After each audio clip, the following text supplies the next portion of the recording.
I think being more mature made me ready to be more of a leader. Because deep down, in spite of my shyness and withdrawnness, I wanted to be a leader. You know, and he prayed to be a leader. And the Lord did, in fact, my junior year, made me president of the junior class. That's great.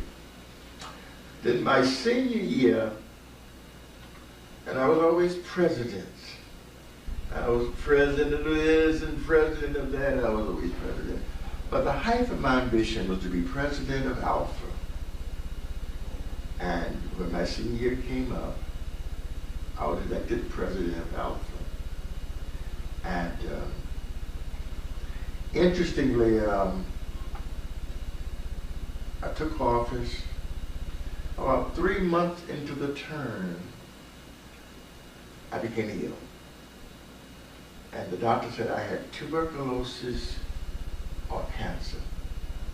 And I was at the peak of the biggest man on campus. I thought the doctor was old and didn't know what he was saying. And I told him I was going home for a week or 3 days for tests, and I'll be back and don't make any announcement till I return. Well, I went to the Birmingham, came to the doctor, and they confirmed I had they told me TB or scrofula, I think they said. But anyway, it's a tuberculosis of the lymphatic glands.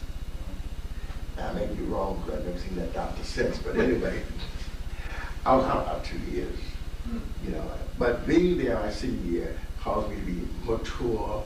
I was when I was out a year and then came back, I was even more of a leader, and I was more of a counselor. You know, younger guys would come and sit in my room. And they probably had heard of you then. Right? Yes, and pretty soon I forgot that they heard about it, you know, because it was rare to have a young person preaching.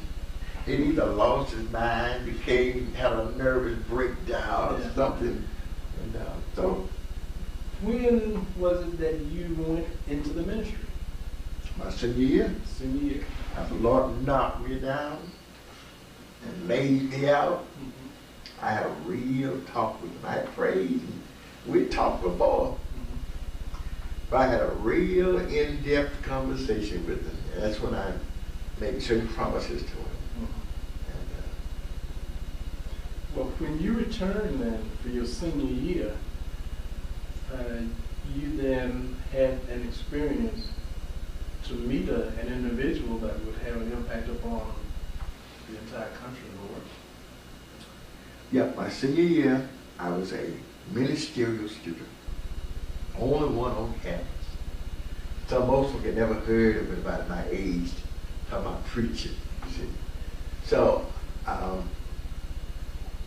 when I returned prior to my senior year, started my senior year, then I was asked by a faculty member if I'd heard of Martin King.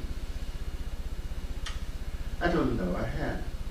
He says, Martin King is the new pastor of Dexter Avenue Church, and you ought to hear it. Okay. So, on his recommendation, a couple of weeks later, I went down with some friends to hear Dr. King speak. And when the service was over, I think it was the next week on campus, the professor introduced me to Martin King as a young preacher. And Martin King says, you know, I heard about it at Dexter working with me. Why don't you come down to Dexter and work with me? And I had heard him speak. I'd never heard anybody speak like that before. And his image of a preacher was just so perfect to me. He didn't dress too flashy. It was just perfect. So I knew it was my opportunity to go. So he invited me and I went down there. For a year, I sat next to Martin King during his first year as pastor of the Dexter Avenue Church. And I think his greatest preaching took place during that period. That he was never really, otherwise he was running from post to post, never had time to write or rewrite, you know. So, but as a pastor, he was always in the pulpit, and only on a very rare occasion he would miss. but I got opportunities to get to know him and to work with him and see him. I consider at his best. Were you very close friends? Or did you become very close friends as a result of that year? I would not say close friends. I don't like the word close friend, because he was a person who you could say he was your friend, but if that was no buddy relationship, you see. Sometimes you say close friends, you think of a buddy or something like that. Now to me, he was never that. I never called him Martin. It was probably 3 years different in our ages, but from day one, I always called him Dr. King. Dr. King, yeah. If I look like a tyrant, I really not just my diabetes working on me. We will just do this tape. Okay. And we'll cut it off. And then if later on we may need to get back. Yeah, okay. I'm excited about it here. Well, we still have another, this is a 90-minute tape, so we have about 40 minutes. Okay, so let's call just a few minutes. I don't want to look too tired. Yeah. I'm just to relax. Reverend Porter, you did have the privilege of working with Dr. King. Yes. How did that impact upon your relationship, impact upon how you would eventually view the ministry? Well, I worked with him a year after being invited down to it was his first year out of Boston, and he was just a local parish priest, hoping to do a good job as pastor. And it was my senior year at Alabama State. He was a tremendous preacher, and I'm sure he did his best preaching during that first year. After that, he went into orbit, but he was a marvelous preacher. He was a new kind of preacher. The preachers I had known prior to King were not lettered preachers. They had no formal training.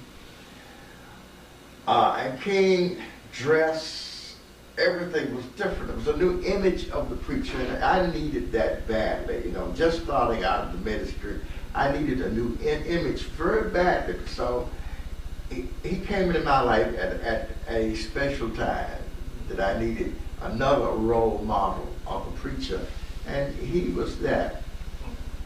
And in watching him, and I just want to allude to the fact that he would write his sermons complete, be typed up.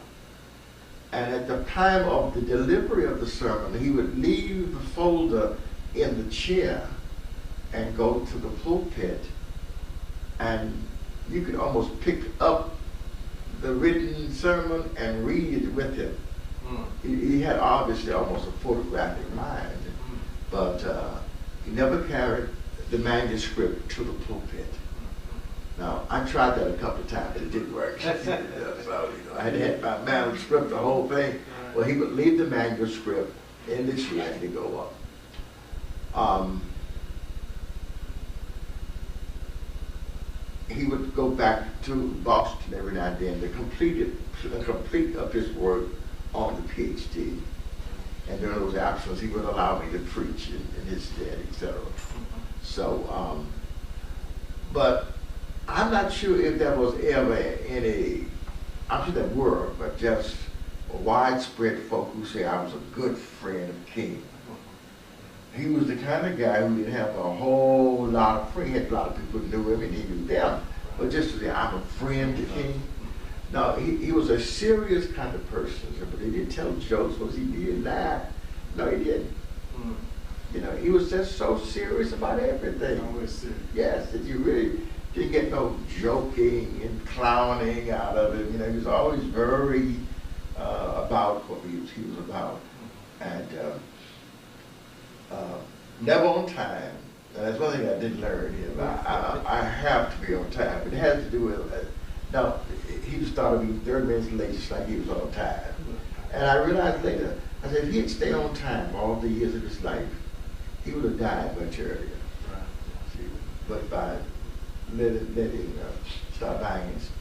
He was his technique was easy to follow. He had many things that I picked up I still do today. But then I went to Atlanta after graduating. Went to work with his father for 3 years, and was able to see another kind of pastor, and see another guy pastoring, and decide as to what you would do and what you would not do. How were they similar? How were they different? They're very different. Very different. Monsignor was the most unique man I ever met. Not Junior. It was Senior who had a uniqueness that no one else that I meet was like. He was a old-fashioned dictator. He was a combination of things that I won't go into now. He was a combination of attitudes and spirits and dispositions. Some I liked, some I didn't like. You know, but he was a very strong father, very domineering. Everybody had to be under his wing. But I was able to see the pastor in the wild. Like I worked with his father 3 years, so they gave me longer to see a pastor work. But it was King Senior who had probably influenced my life at another level more than King Junior. The week before I graduated, I was called to a church in Detroit, which was shocking.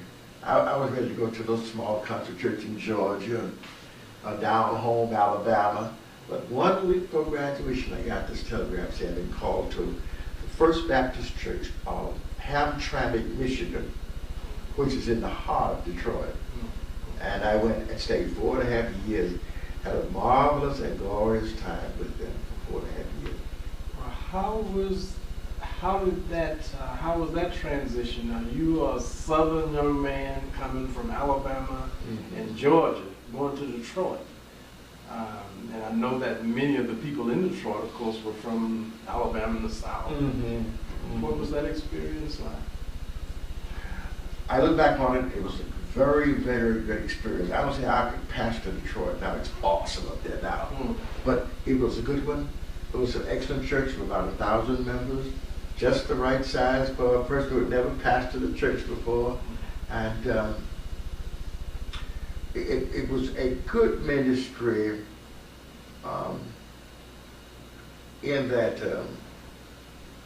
I always wondered, the Lord, why would you send me to Detroit? I want the folk in the South. If I have anything to offer at all, I want to go to Alabama or Georgia. Why Michigan? Then one day the answer came to me. I was driving down the streets of Hamtramck and almost had an accident with a white lady in another car. And I put on brakes and backed up and went on my way. This lady caught up with me, rolled down her window, and says, "Get over, nigger." Then I realized I was up there getting ready to come south. Because if I could be called a nigger in Michigan, I could surely take any nigger in Alabama is going to get that put over, you see. Some would call Detroit any of the northern cities up south. Yes. So I consider it as a training time because soon thereafter the call came to come back to Birmingham.